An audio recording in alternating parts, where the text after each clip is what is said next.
Good afternoon, everyone. Hi, I had issue with my previous video. I didn't even know that I wasn't having enough data. The thing just cuts me off. I'm very sorry about that. I could not actually finish my conversation there. I'm very sorry. Good afternoon, everyone. Happy Independence and happy new month. Last Tuesday, I talked about the eligibility criteria to enable us utilize our 20% equity approval that we just got from PenCom. So, and I promised today that I'm going to talk about the process, the steps that you take to utilize the 25% in assessing your mortgage. The first step of the process is for you to get a provisional offer letter from your from the property owner. That is the person that you are buying property from. There is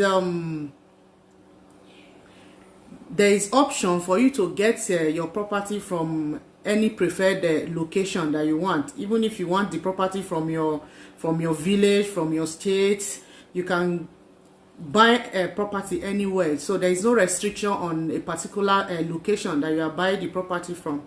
So the first step in the process is for you to get your offer letter from the person you are buying the property from. So you, as a person that is buying the property, you have to take a precautionary measure, because it's not all title document that is acceptable in the bank.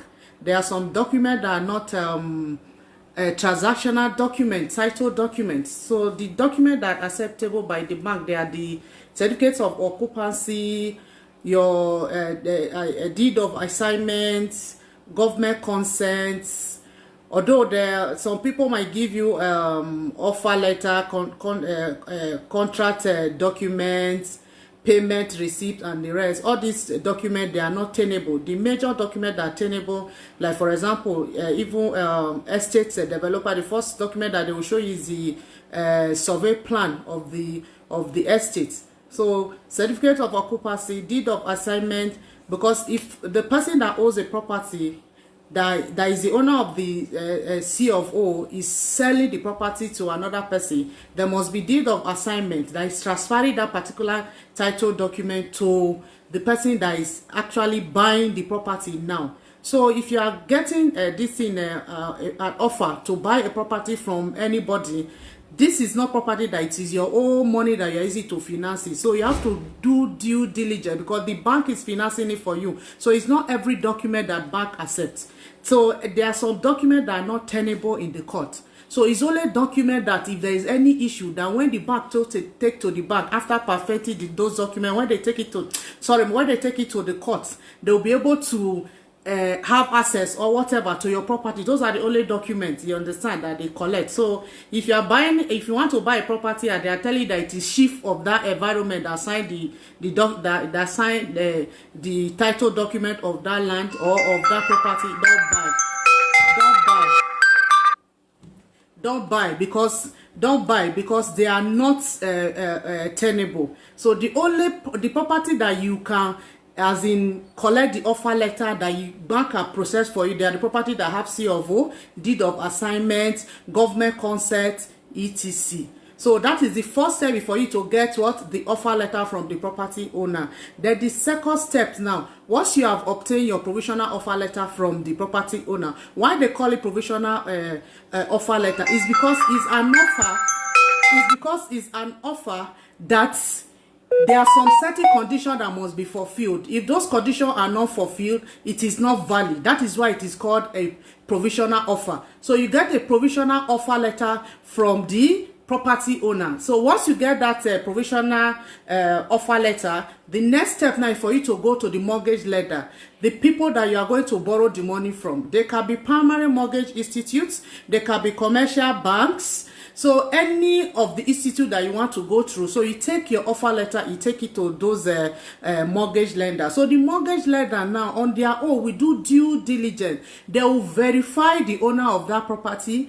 They will verify that property itself. If you say the property is in Benin or is in Lagos or anywhere, they will verify to ensure that that property is actually existing. So after they've done their own due diligence, let's say for example now you are telling them that the property that you want to buy from the provisional offer letter that is given to you, the property is 20 million naira. So when you take it to the bank will check, verify the owner of the property, verify the location of the property as it to be sure that that property is existing. Then they will not check the valuation report. This valuation report that you are giving them, is it actually the price of that property? So they have to compare it to check the property in that area. Is it the same price, you understand, as to what you are quoting on the valuation report that you brought to the bank? So once they verify all this information, the next thing now is for you to go to your PFA.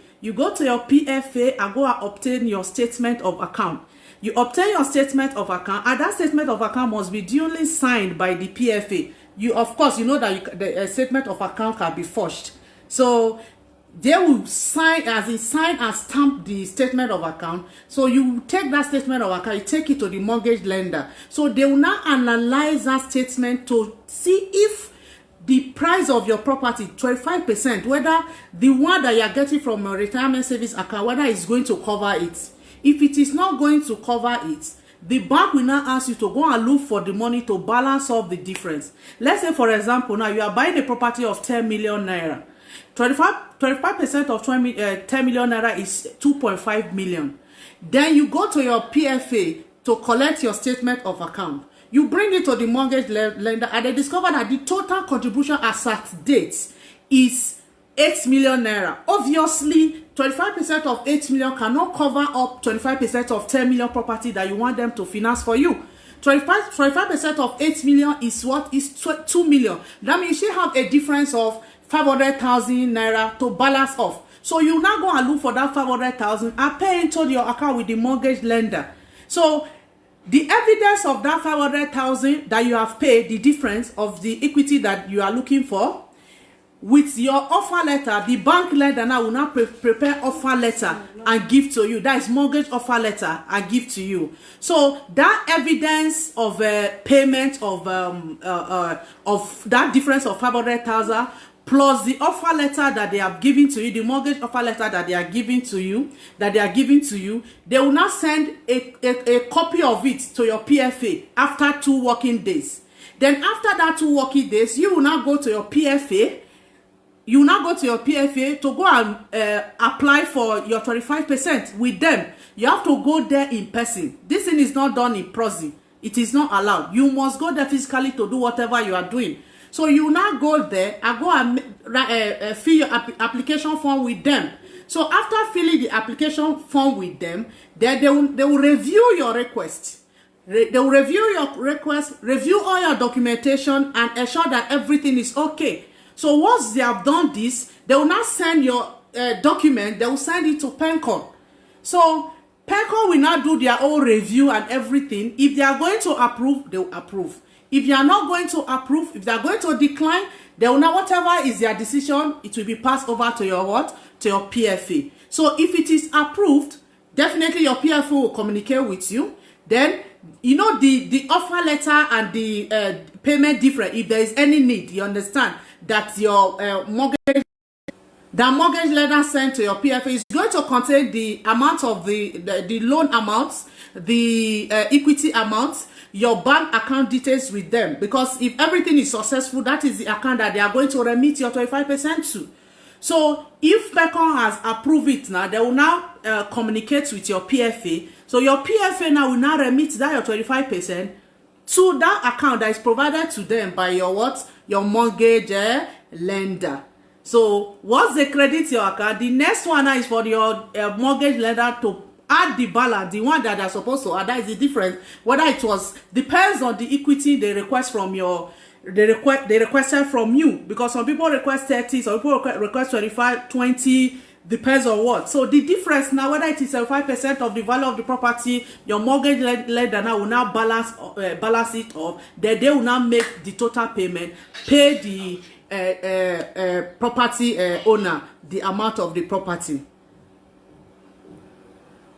Thank you, Pamela. Pamela, thank you. Good afternoon. As Junior, good afternoon. So they will now make the total DC payment to the property owner. That close the what? The process. Thank you all for coming on, for joining me. I really appreciate. Maybe next time we'll talk about those people that have already assessed their 25% because of the loss of this in because of loss of employment. So how would they go about it? By the grace of God, next I will talk about that. Thank you very much for joining me. I really appreciate. Thank you. Thank you all. Bye. I'm sitting here for hear your voice. That's what they do.